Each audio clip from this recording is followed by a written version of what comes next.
finally happened. After years of distance, Prince Harry's return to the UK didn't look like a homecoming at all. It looked like exhaustion. The story you're about to hear was never supposed to reach this point. Because once the truth about Meghan Markle's pregnancies began to surface, Harry didn't move forward. He moved inward to the monarchy, one of the few entities that can help correct the shocking mess ongoing about Archie and Leet. And that's where this story truly begins. According to a legal consultant who once worked closely with the Sussex team, there was a night when Harry finally broke. No cameras, no interviews, just words spilling out because he could no longer carry them. That consultant claims Harry admitted something devastating. He said Meghan never carried their children. He said the story the world was told wasn't the truth. It was the version Meghan insisted on and the version he agreed to support because he believed it would protect their family. At the time, Harry thought secrecy was safety. He thought silence was strength. But now, that same silence has become the heaviest thing he has ever carried. Friends say Harry isn't angry anymore. He's not even defensive. He's hollow, overwhelmed by guilt. Not because of surrogacy itself, but because of the lie that wrapped around it. "I just wanted to protect my family," he reportedly muttered. "I didn't think it would go this far." Those words explain everything. Harry didn't plan a collapse. He walked into one step by step, and the moment he realized the story could no longer be controlled, something inside him began to fall apart. 4 years, one person stayed completely invisible. Her name is being kept private for legal reasons. She is known only as DL. And according to her, she isn't just connected to this story. She is at the center of it. DL claims she was more than a surrogate. She says she is the biological mother of both children. She says she has DNA proof. She has medical records. She has emails. She has paperwork that was never meant to see the light of day. For a long time, DL didn't speak.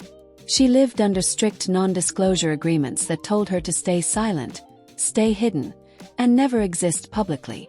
She was promised protection. She was promised compensation. She was promised that her silence would be respected. But according to DL, none of that happened. She says she was never fully paid, never checked on, never acknowledged again after giving birth. Instead, she was erased as if she had never existed at all. No name, no role, no voice. DL says she kept quiet because she believed the system would honor its word. But when that trust was broken, something changed. She decided she would not be erased twice. And that decision is what turned a private arrangement into a public reckoning. To understand how DL became part of this story, we have to go back to late 2018. That's when she says she was approached by an intermediary connected to an elite fertility clinic. A clinic used by wealthy families who needed absolute privacy. The message was simple. A high-profile couple needed help. Everything would be confidential. Her identity would never be publicly linked to the children. The compensation would be generous. The process would be controlled. DL agreed. She signed the non-disclosure agreements. She entered the clinic system. The paperwork was designed with extreme caution. Even clinic staff, she says, were given limited information about who the intended parents really were. She carried the pregnancy. She followed every instruction, every appointment, every medical rule. And when the baby was delivered, she says the door quietly closed behind her. No goodbye, no follow-up, no acknowledgement. She was removed from the story completely. And that's where the tone changes because according to DL, what came next wasn't just secrecy. It was replacement. A new story was rolled out to the world, one that didn't include her at all. And while the public saw smiles and headlines, the real foundation of that story was already cracking. First, no one questioned it. When the palace announced that Meghan Markle was in labor, the world leaned in. Then, almost immediately, another announcement followed. Archie had already been born minutes apart. At the time, it felt rushed but harmless. People assumed the couple wanted privacy, a different experience, a modern approach. But according to DL, that moment wasn't rushed at all. It was delayed. She claims Archie had already been born 2 weeks earlier, not in the UK, not with royal doctors waiting, but quietly in Colorado. No photographers, no press, no palace steps. Just a private delivery followed by silence.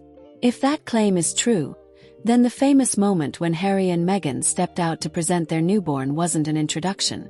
It was a reveal, carefully timed to fit a story that had already been written. DL says the timeline was adjusted on purpose. The labor announcement, the sudden birth notice, the lack of hospital footage, all of it designed to hide the real sequence of events. And once you look back with that possibility in mind, things begin to feel off.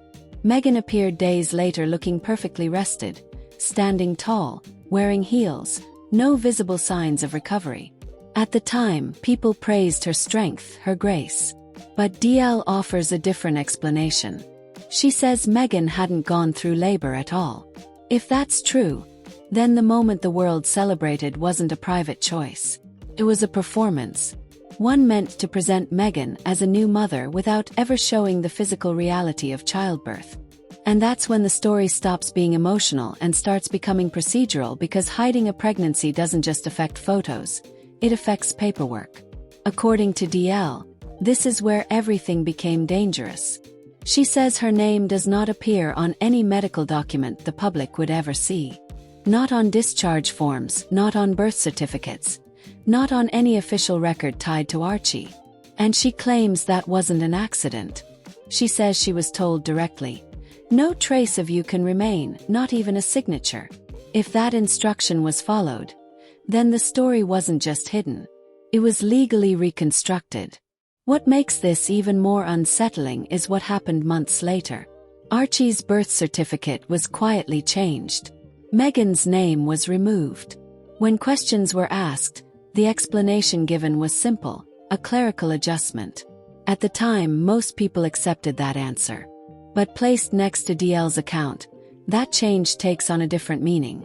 Not a correction, but a containment. A way to keep legal attention away from details that didn't align.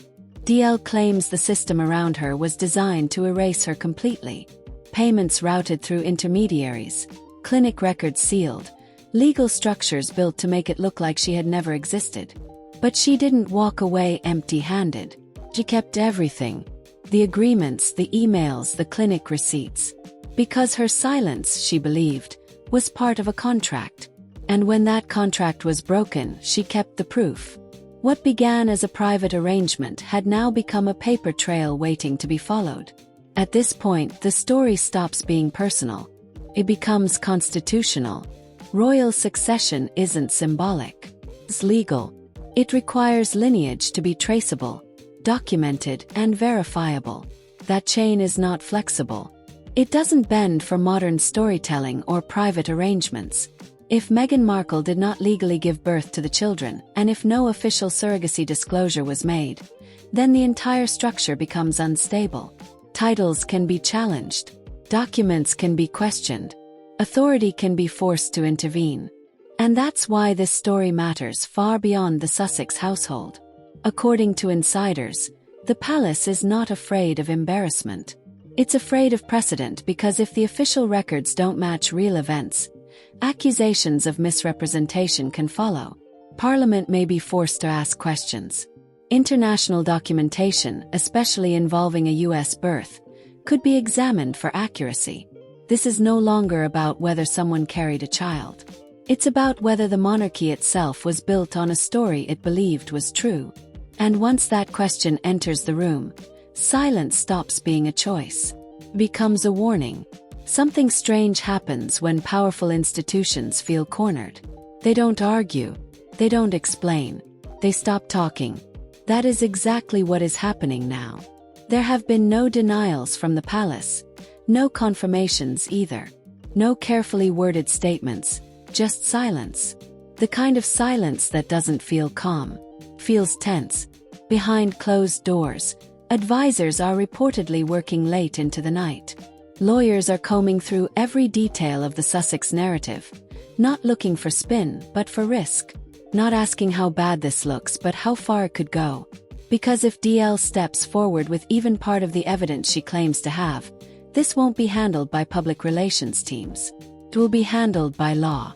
And law doesn't care about intention, cares about records. The palace understands that once evidence enters the room, history stops being flexible. Centuries-old systems don't bend quietly, they crack. That's why the silence matters. It isn't confusion. It isn't denial. It's preparation. While institutions go quiet and public figures disappear, one person is moving in the opposite direction. DL is preparing to speak. According to her team, she is ready to step forward with documents she says were never meant to surface. The list is extensive. Signed confidentiality agreements, financial transfers connected to Sussex-linked trusts, emails exchanged with members of Harry's team, fertility clinic records, hospital billing documents with her name attached, photos taken inside medical facilities, private travel logs that align with the timing of the births. If even a portion of this material is authentic, it would be enough to trigger legal action across 2 continents. And this isn't being positioned as a leak or an anonymous drop. Her team has hinted at a televised sit-down. No filters, no editing, no handler stepping in, just DL, the documents, and her account of what happened. For Harry and Meghan, this is no longer a rumor to dismiss. It's a countdown. Because once evidence is presented publicly, there is no rewriting the story, no reshaping the narrative, no walking it back. Evidence doesn't argue, it replaces is.